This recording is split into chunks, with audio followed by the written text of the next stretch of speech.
change 12 whole number 1/2% to a decimal and then to a fraction in its lowest form.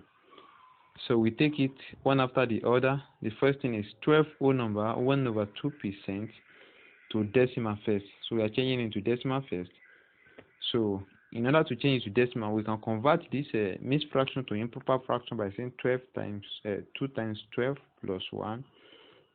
That will give 25/2. Now 25/2, 25 divided by 2, that will give 12.5. But another easier way to do it is we say this 12 whole number we serve as 12 point. Now 12 whole number we serve as 12 points. Now this fraction, it will form number after the decimal point that we have here.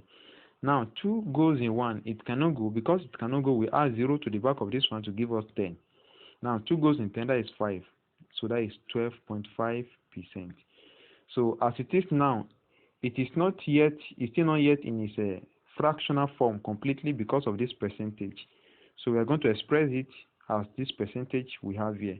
Now 12.5%, that will give us 12.5 percentage means over 100.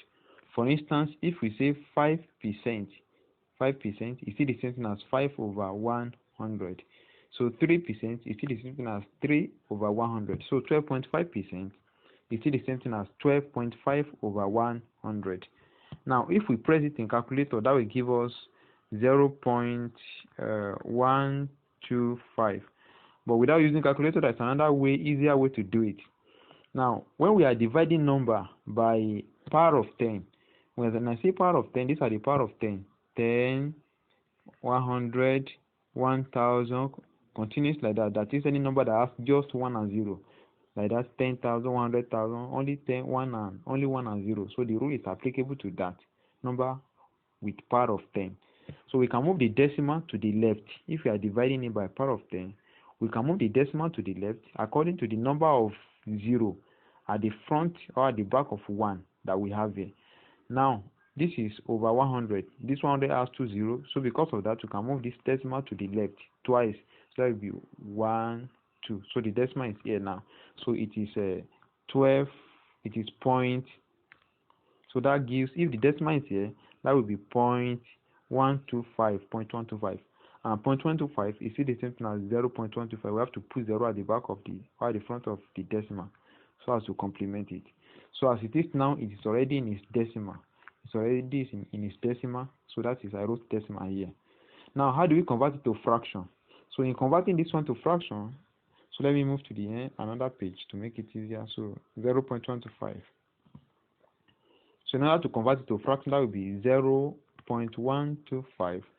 So every digit we have here, which is 0.125, we write it out over all the digits. We write it out. We forget about the decimal. Now over this decimal, we serve as 1. Now how many digits do we have after the decimal? They are the number of 0 we put at the front of the 1 or at the back of the 1. So we have 3 digits here. So we put 3 zeros here. 1, 2, 3. So digits before decimal, we forget it. It's not significant. The decimal here we serve as 1.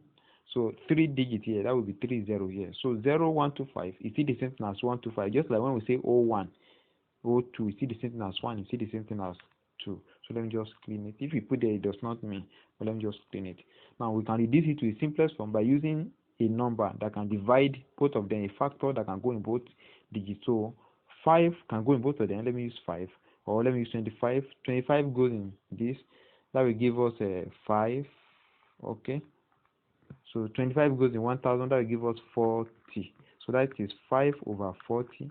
But still, it's still not yet in its simplest form. So we can say 5 here 1, 5 here 8. So the answer is equal to 1/8. So this is in fraction. It is in fraction in its simplest or in its lowest form. So I use 25 to divide it here. We can decide to use 5 to be breaking a small